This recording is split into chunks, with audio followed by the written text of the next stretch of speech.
Hello students, welcome to the second part of electromagnetic induction. In last slide we have studied about magnetic flux and Faraday's experiment and its laws. Now in this this slide we'll talk about expression for induced EMF based on both the laws which were given by Faraday's. Faraday said that when there is a change of magnetic flux through any conductor or coil, there will be an induced EMF which is equal to or directly proportional to rate of change of flux, where negative sign shows that it opposes the cause of its production. So in place of d phi we can write phi 2 minus phi 1, that is change in magnetic flux with respect to time, and if n number of turns are there in the coil, then the induced EMF can be written as minus of d phi by dt, or minus of n phi 2 minus phi 1 by t. Now we talk about expression for induced current. Now we know that I is equal to E by R and E is equal to minus of d phi by dt. That's why I becomes minus of d phi by dt 1 by R. Now we talk about charge. We know that I is equal to dq by dt. So dq by dt is equal to minus of d phi by dt into 1 by R. So our dq will be minus of d phi by R, because dt and dt both will cancel out from left hand side as well as from right hand side. Now there is one note that induced EMF does not depend on resistance of the circuit, whereas the induced current and induced charge depend on resistance. Now methods of producing induced EMF. Number 1, we can change magnetic field B. So magnetic flux can be changed by changing the magnetic field B or magnetic flux density, because phi is equal to B dot A. So if we change V, definitely we change phi, and because of change of flux we can produce induced EMF. Now we can change the area of the coil which is available in magnetic field, because as I told you phi is equal to B dot A. So if you change area of influence under magnetic field, then even then you can change the magnetic flux and we can produce the induced EMF and current also. As you can see in the circuit, slide, there is one diagram. Magnetic field is perpendicular and downward as it represented by cross, and there is one rectangular coil PQRS which is entering with velocity v in this region. Now magnetic field was uniform, but as you have increased the area of influence, so magnetic flux will change accordingly, and it is moving with velocity v inside it. So the loop PQRS is slided into uniform and perpendicular magnetic field. The change, that is increase in area of the coil under the influence of the field in dA is dt and dt time.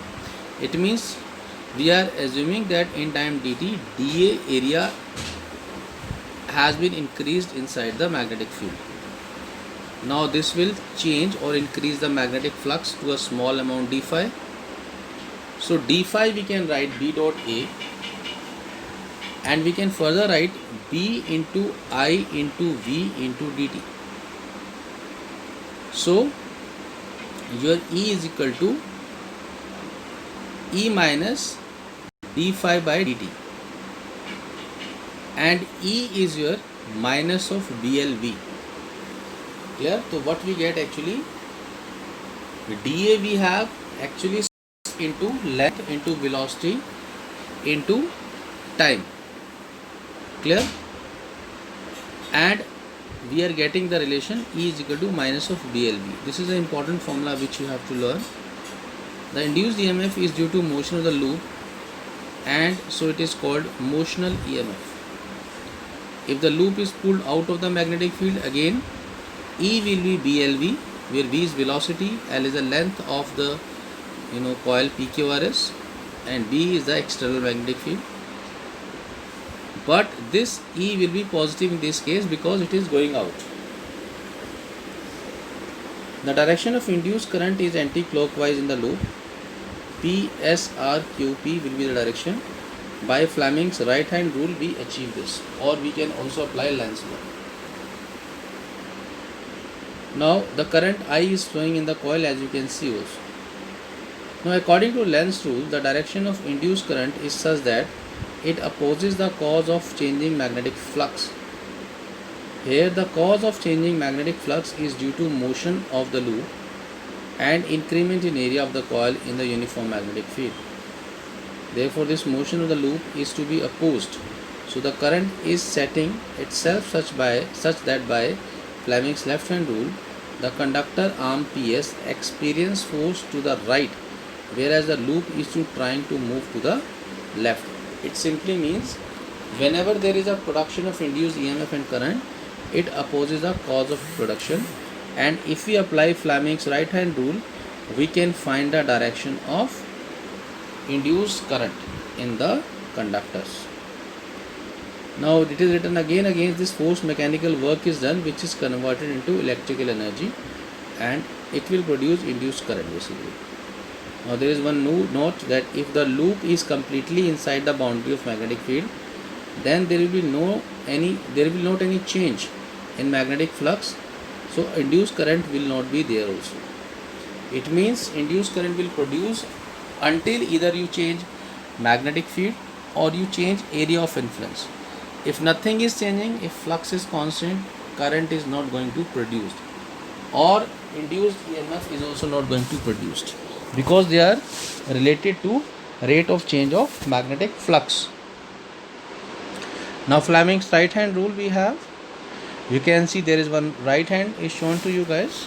According to this rule, we can find the direction of induced current.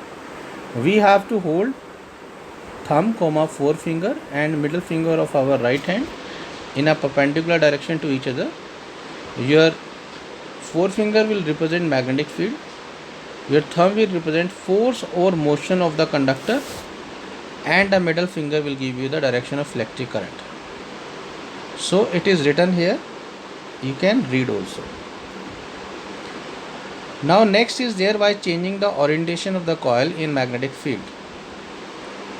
So magnetic flux can be changed by changing the relative orientation of the loop with the magnetic field B, and hence EMF can be induced in the circuit. Now you can see the magnetic field is there, and there is one coil, it is placed at its mean position. Now you turn it. When you turn it, there will be some angular displacement and you will get angular velocity omega. Now you can see that this is eta is the unit vector area which is making an angle theta with B, and phi we know that phi is equal to NBA cos theta. At time t with angular velocity omega, theta will be omega t. This is the relation, angular frequency is equal to theta by t, so theta is equal to omega t. At time t is equal to 0, loop is assumed to be perpendicular to the magnetic field, and theta is also taken to be 0. Now we have phi is equal to NBA cos theta omega, theta is represented by omega t now. Now if you want to find induced EMF, which is minus d phi by dt, we have to differentiate both sides with respect to dt. If we differentiate the left hand side, then we get minus NBA omega sin omega t, because E is equal to minus of d phi by dt, so we can write also E is equal to NBA omega sin omega t. Now NBA omega can be written as E naught, because if E naught is chosen to be the maximum value, if E is equal to E naught, then sin omega t should be 1. So E naught is equal to what? NBA omega. So we can replace this NBA omega by E naught. So we get E is equal to E naught sin omega t. The EMF changes continuously in magnitude and periodically in direction with respect to time, giving rise to alternating EMF. Here we can see there is theta omega t, that is we are talking about angular displacement, and we can see there are few angular displacements also, pi by 2 pi, 3 pi by 2 up to 4 pi, and time we have distributed according to it, that is where pi by 2 is representing t by 4, pi is t by 2, like this you can see. Now there is induced EMF. If we plot the graph, we can get a sine curve because it is changing with time. So we get alternating EMF also. Now if initial position of the coil is taken to be 0 degree, that is normal to the coil is at 90 degree with the magnetic field, then theta becomes theta plus pi by 2 or omega t plus pi by 2. So E is equal to E naught cos omega t we have. If we go for this, again we plot the same graph but in terms of cos. So what we get now, we get a cos curve now. Earlier it was a sine curve because E is equal to E naught sin omega t. Now we are following E is equal to E naught cos omega t. So alternating EMF and consequently alternating current can be expressed in sine or cos functions. So method of inducing EMF is the basic principle of generators. Now we talk about eddy currents or Foucault currents.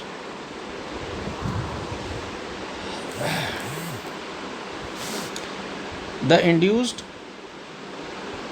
circulating looping currents produced in a solid metal due to change in magnetic field, that is magnetic flux we can also say, in the metal are called eddy currents.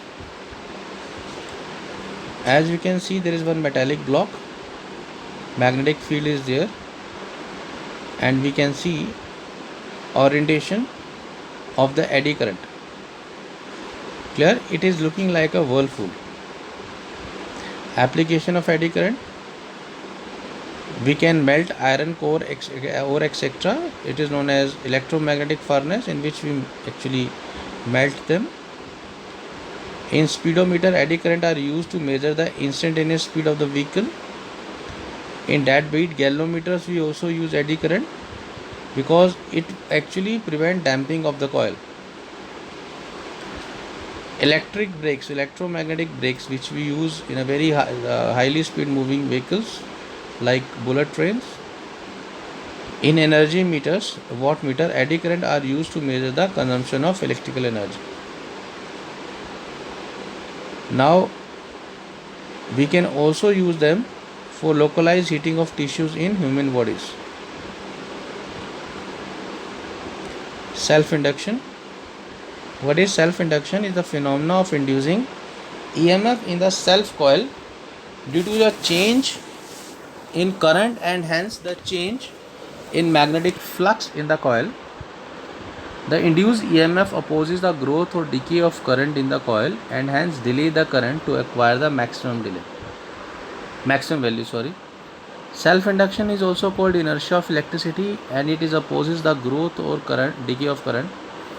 Self-induction basically means what? In a coil, because of change of magnetic field, as the current is flowing inside it, there will be change of magnetic flux, and because of the change of magnetic flux, eddy currents will be produced, or you can say induced current will be produced. And as induced current has a nature to oppose the cause of its production, that's why growth of current in the coil will not be very sharp. It will take some time. It means the growth of current in the coil takes some time. Now self-inductance is what? We know that phi is directly proportional to I, that is flux is directly proportional to the flow of current in the coil. So if you remove the proportionality sign, we get phi is equal to Li. L is constant and is known as self-inductance or coefficient of self-induction. If I is equal to 1, then L is equal to phi. The self-induction is defined as the magnetic flux linked with a coil with unit current flows through it. Clear? Now we know that E is equal to minus of d phi by dt, so we are going to differentiate it. So we get phi is Li, so L will be outside. E is equal to minus of L di by dt. So if we take di by dt as 1, then L is equal to E. So the self-inductance is defined as the induced EMF set up in the coil through which the rate of change of current is unity. SI unit of self-inductance is Henry. The self-inductance is said to be 1 Henry when 1 ampere current in a coil links magnetic flux of 1 Weber, or self-inductance is said to be 1 Henry when unit rate of change of current of 1 ampere per second induces EMF of 1 volt in the coil. Self-inductance of the coil: there is one coil in front of you having length L, area A, current is flowing in it. So magnetic field due to self-inductance is B is equal to mu naught Ni. Magnetic flux linked across one turn of the coil, that is phi per turn, will be B into A. So it will be mu naught Nia. Now we are writing small n is the number of turns per unit length, so it will be N by L. So magnetic flux linked across n turns of the coil is phi is equal to mu naught N square L Ia by L, because phi, if we take as number of turns also, so that can be replaced by, you will get N square over there, but phi is equal to Li. This phi was earlier which I was discussing, this one I was talking of, that phi was per turn. Now if n terms we are using, then we have to multiply phi per turn with n. That's why the above equation we are getting mu naught N square La by Ia by L, sorry. But we know phi is equal to Li, so we'll put the value and we get the final formula of L as mu naught N square A L. Energy of the inductor is small amount of work done in establishing a current in the coil in time dt is dW is equal to minus of Ei dt. So dW is equal to E is equal to LdI by dt. So we will put that and we get the value dW is equal to Li di. To find a total work done, we have to integrate it from 0 to maximum value I naught, and we get work done is equal to half Li naught square. Now mutual inductance. Mutual inductance is the phenomena of inducing EMF in the secondary coil due to change in current in the primary coil and hence the change in magnetic flux in the secondary coil. Now we know that if we take mutual magnetic flux of second coil with respect to 1, phi to 1 is directly proportional to flow of current in coil S1, that is I1.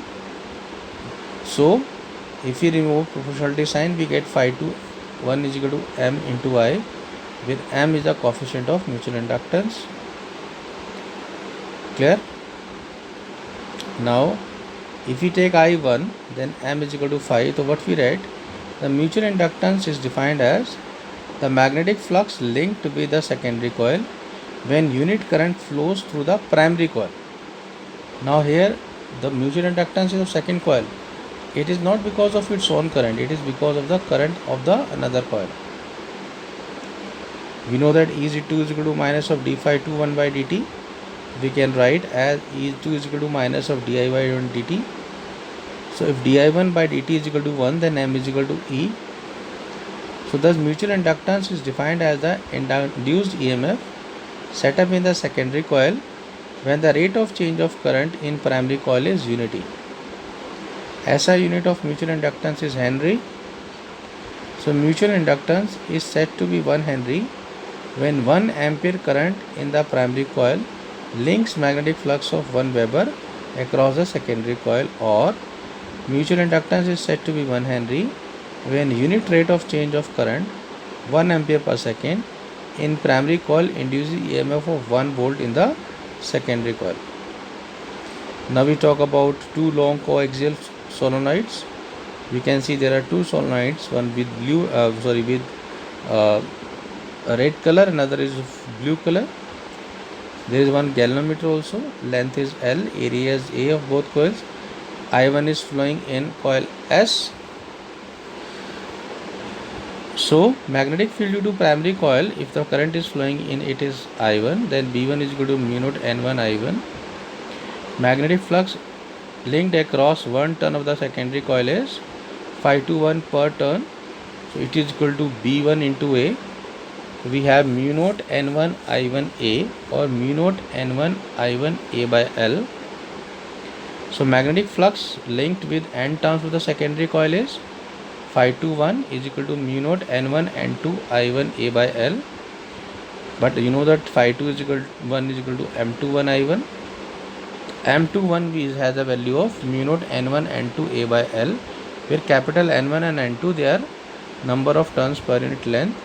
But if we total number of turns, but if we replace it with number of turns per unit length, then you get mu naught N1 N2 A into L. Similarly, you get M12 also mu naught N1 N2 A into L. So for two long coaxial solenoids of same length and cross section area, the mutual inductance is same and leads to the principle of reciprocity. That is M is equal to M12 is equal to M21. Now we have additional informations. You can read them. That is, if the two solenoids are wound on a magnetic core of relative permeability mu r, then M is equal to mu naught mu r N1 N2 A by L. If the solenoids S1 S2 have number of turns N1 and N2 of the different radii R1 and R2, then M is equal to mu naught mu r N1 N2 pi R1 square by L. Mutual inductance depends also on the relative placement of the solenoids. Coefficient of coupling K, two coils having self inductance L1 and L2 and mutual inductance M is K is equal to M under root of L1 L2. Generally K is always less than 1. If L1 and L2 are in series, we can add them like series combination. In parallel, we apply the formula 1 upon L is equal to 1 upon L1 plus 1 upon L2. And this ends the end of part 2 EMI. Thank you, students.